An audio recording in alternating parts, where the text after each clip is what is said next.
Então, pessoal, a compreensão do mecanismo de ação dos anticoagulantes depende de um entendimento básico de como funciona a própria cascata de coagulação.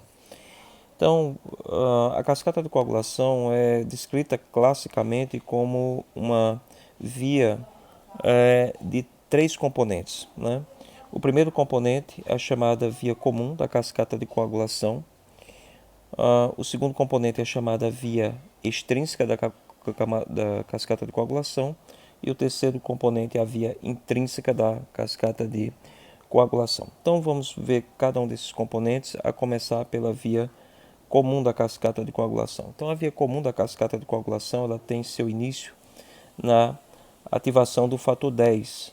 Né? Esse fator 10 normalmente se localiza na superfície da plaqueta, forma um complexo macromolecular com o fator 5. Vamos dizer assim, é o primeiro casal da cascata de coagulação, é o fator 10 e o fator 5. Um não funciona sem o outro.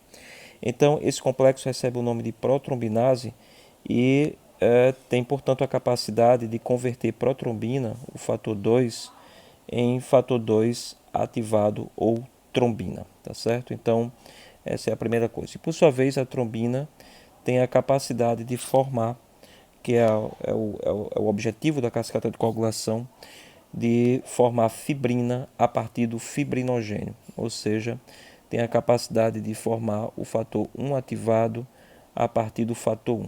Né? Então, fibrinogênio se transformando em fibrina.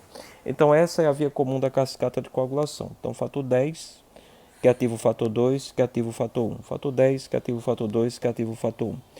Então, decorei isso daí e vamos agora para a via extrínseca, tá certo? Então, a via extrínseca da cascata de coagulação é uma via de um fator só. Esse fator se chama fator 7. Então, esse fator 7 ativado ele tem a propriedade de, na presença de uma substância liberada por vasos lesionados, pelo endotélio de vasos lesionados, chamado de fator tecidual, tem a propriedade de ativar diretamente o fator 10. Então, a via extrínseca da cascata de coagulação, ou via do fator 7, é uma via de um fator só, que será ativado quando em contato com o fator tecidual, ok?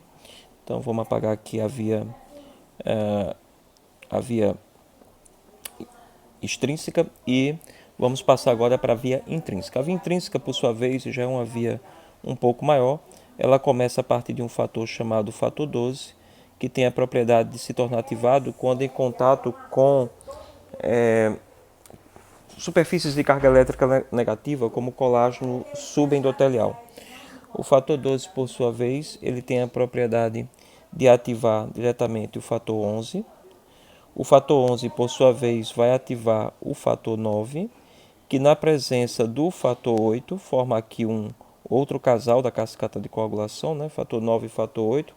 Esses dois fatores em conjunto têm a propriedade de ativar o fator 10. Então, a via intrínseca é uma via um pouco mais longa, né? Fator 12 que ativa o fator 11, que ativa o fator 9, na presença do fator 8 vai ativar o fator 10.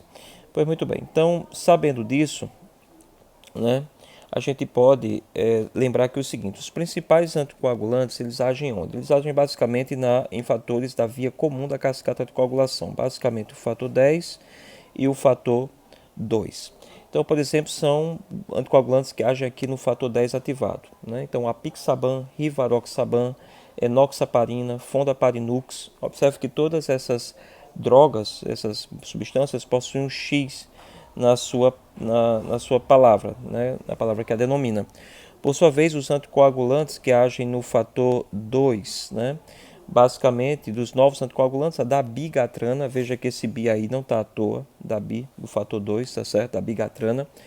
E a heparina de alto peso, em outro vídeo a gente já falou que a heparina de alto peso, ela antagoniza tanto o fator 2 como o fator 10.